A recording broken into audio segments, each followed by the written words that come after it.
আমি বিবাহিত এবং একটা পুত্র সন্তানের মা।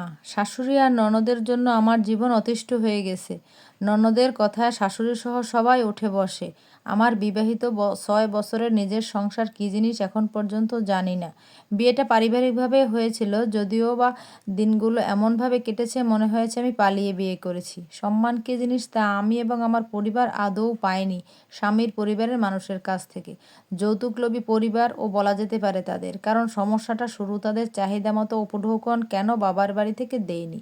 এজন্যই শাশুড়ির ননদ ননার সবসময় লেগেই থাকতো আমার ভুল ধরতে, অপমান অপদস্থ করতে। কথায় কথায় বলতো, বাবার মায়ের একমাত্র মেয়ে, তাহলে জামাইকে এই পর্যন্ত কি দিছে?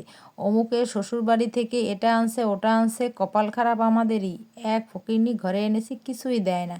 বিয়ের উপযুক্ত ননদ এবং সুস্থ শাশুড়ি থাকা সত্ত্বেও আমার অসুস্থ শ্বশুরকে প্যারালাইজড আক্রান্ত। তার গোসল, খাওয়া, কাপড় চোপড় ধোয়া, উঠবস করানো, ওষুধ খাওয়ানো, সমস্ত সেবা করার পাশাপাশি সংসারের সমস্ত কাজ আমাকে একা হাতে করতে হতো। তবুও কখনো তাদের মন পায়নি। সবসময় আমাকে ছোট নজরে দেখতো এবং সমস্ত কাজ ঠিক হলেও তারা সেটাকে ভুল ধরে পাড়াপড়শির কাছে বদনাম করত। আমার স্বামী আমাকে অনেক ভালোবাসে এবং সে বাড়িতে থাকতো বিধায় সকল ঘটনা নিজ চোখে দেখত। এজন্যই প্রতিবাদ করতো আমার হয়ে, কারণ তাদের সাথে তর্ক করা বা প্রতিবাদ করার সাহসটুকু ছিল না আমার। সবসময় চুপচাপ মেনে নিতাম বিধায় তারা আরও পেয়ে বসত, যেটা আমার স্বামীর চোখে পড়ে। এজন্যই সে আমার হয়ে প্রতিবাদ করত, আর সেটা কাল হয়ে দাঁড়িয়েছে সবার কাছে। পাড়া প্রতিবেশীর কাছে বদনাম রটাচ্ছে আমি নাকি আমার জামাইকে জাদু করেছি। আসলে আমি বাবার একমাত্র মেয়ে হওয়ায় খুব আদরের ছিলাম। পড়া ছাড়া কিছুই ছিল না আমার জীবনে। কখনো নিজের হাতে ভাত বেড়ে খাইনি আমি বিয়ের আগে। আর সেই আমি কিনা মুখ বুজে সব কিছু সহ্য করে সংসারের সমস্ত কাজকর্ম করি। এজন্যই আমার স্বামী আমাকে খুব ভালোবাসতো। আমাদের পবিত্র ভালোবাসা নষ্ট করার জন্য কালো জাদু আশ্রয় নিয়েছে তারা, এবং আমাদেরকে আলাদা করার জন্য আমার স্বামীকে উল্টোপাল্টা বুঝিয়ে ননাসের জামাই এবং দেবর এক কবিরাজের কাছে নিয়ে যায়। যেহেতু আমাদের বিয়ে ১.৫ বছর হয়ে গেছে, এখনও বেবি হয় না সেটা বলে তাবিজ দিয়েছে স্বামীর শরীরে। অথচ ১২ বছর ধরে ননাসের বিয়ে হয়েছে, তাদের কোনো বাচ্চা নেই। অথচ আমাদের জন্য কবিরাজ দেখায়, যেটা আমার কাছে সন্দেহ লেগেছে। জামাইকে যতই বুঝাই সে এক কথাই বলে তাবিজ নাকি আমাদের বাবুর জন্য দিছে। আমি এবং আমার জামাই বাদে সবাই জানতো সেটা কিসের জন্য তাবিজ দেওয়া। জামাইকে প্রমাণ দেখাতে গিয়ে আমাকে ননাসের ফোনে অটো রেকর্ড চালু করে, সেখান থেকে তাদের কথাগুলো রেকর্ড করে জামাইকে শুনিয়েছি, যেটা ননদ ধরতে পারেনি, বাট দেবর বুঝে গিয়েছিল। ততক্ষণে আমার কাজ শেষ। তাদের এই কুকর্ম আমার জানার পর যেহেতু জামাই নিজ কানে শুনেছে, এজন্যই আমার স্বামী আমার জন্য আরও শক্ত ঢাল হয়ে দাঁড়িয়েছে এবং কথাও দিয়েছে জীবনে যাই হোক সে কখনো আমাকে ছাড়বে না।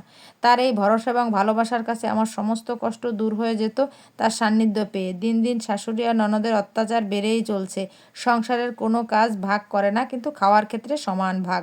বিয়ের পর কখনো দামি 3 পিস অথবা কসমেটিক কী জিনিস পাইনি। যেহেতু শ্বশুর প্যারালাইজড অবস্থায় ছিল, তাই জামাই বাড়িতে থেকেই কৃষিকাজ করত। হাতে তেমন টাকা না থাকলেও শখ বলে বউকে কিছুই দিতে পারত না। এর সব কিছুতেই চাহিদা মেটাতে থাকতো, এমনকি দিতে একটু দেরি হলেই শাশুড়ি এবং ননদ আমাকে খুব আজে বাজে ভাষায় গালিগালাজ করতো। যেভাবে অবিবাহিত মেয়ে এইভাবে গালিগালাজ করে তা ভাবাও যায় না। এসব গালিগালাজ শুনে নিজেই অনেক লজ্জায় কান্নাকাটি করতাম, উত্তর দেওয়া তো দূরের কথা।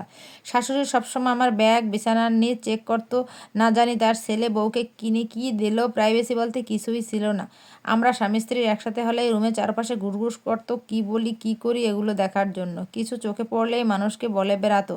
রাত হলে সবাই শুয়ে পড়লেও শাশুড়ি আমার রুমের সামনের দরজায় দাঁড়িয়ে থাকতো।